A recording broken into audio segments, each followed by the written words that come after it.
We have officially made it to day 16, and I am rejoicing.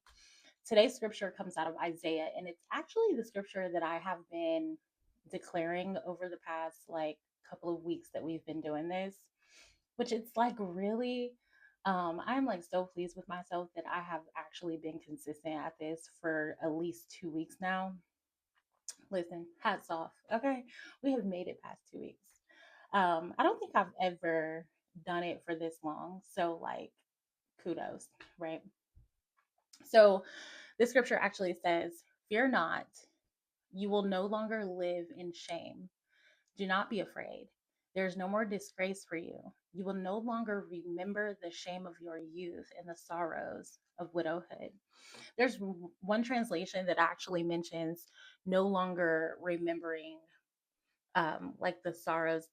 Actually, if you study that sorrows of widowhood or the widowhood, if you think about a wife and what the helpmeet was made to be for Adam in the beginning when Adam and Eve became a unit, the helpmeet was actually someone who was called to accompany that person in their assignment. So when you are not accompanying your assignment, God said it is not meet for man. It's not good for man to be alone. That means you are in a place where you're doing things on your own. And he says there's sorrow that can be associated with that widowhood if you had a person before and they're no longer with you. And so it paints the picture of really being rejected. And so he says you'll no longer remember the shame of your youth or the things connected to when you were younger or what came before and the sorrows of that form of rejection. And that is like such a blessing. Like the Lord is like, you know what? You're not even going to remember it. I'm going to heal the memory. And we talked about that yesterday. And so today's um affirmation is really all about letting go of shame. I am not ashamed. In fact, I honor myself and I honor the Lord and who He's called me to be. And I don't remember the shame of my youth. I am not afraid. I have no fear of moving on. I have no fear of pursuing my future. I have no fear of what the future holds because I know that there is it actually makes me think of God will do a new thing. He's like, you know what, don't even remember that because it's pointless. Like it's pointless because I'm going to do a new thing. He said there's no more disgrace for you. If you look at this in the King James, I actually want to read it. It says fear not, excuse me, for you shall not be ashamed, neither be confound, for you will not be put to shame. For you shall forget the shame of your youth and shall not remember the reproach of thy widowhood anymore.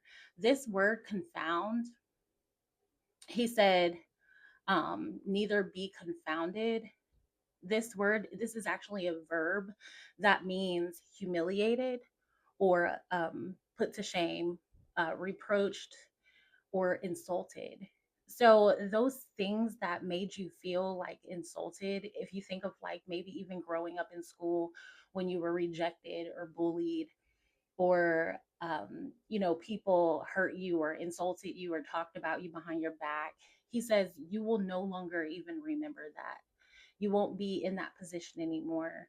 And God will do a new thing. So I'm so gloriously grateful for today. I've actually been declaring this. This has been one of the promises that I stood on for over the past year. Um, because there were a lot of things associated with like being overweight.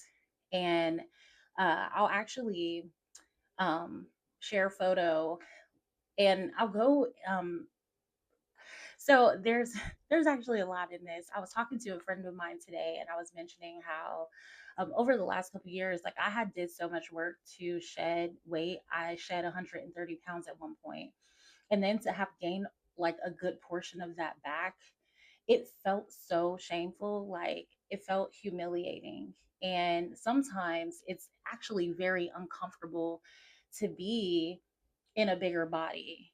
And especially if your clothes no longer fit, or, and people just assume that you must be totally, out of whack or out of control. You don't have any self control, and you probably like eat all the time, or you're just not taking care of yourself.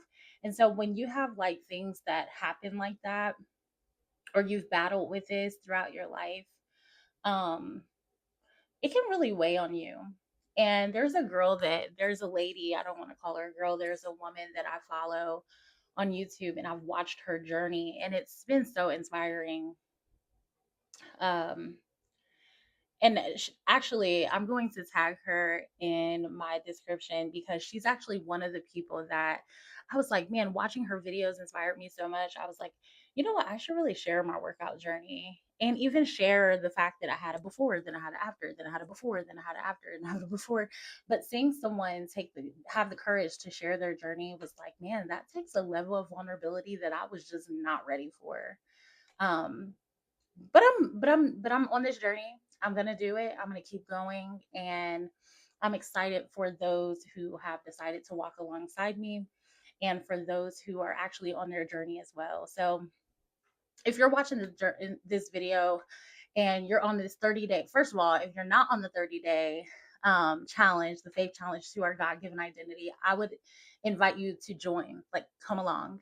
And if you are going along, I admonish you, like start a YouTube channel, or start some sort of way, start something that will help you to stand up to that piece of fear or that shame, um, and just stand up against it, because we are called to greater depths and higher heights. And I'm just excited to overcome this point of shame that I had experienced, and to finally be face to face with this thing. So I am excited for tomorrow. It's day 17, and I will see you then.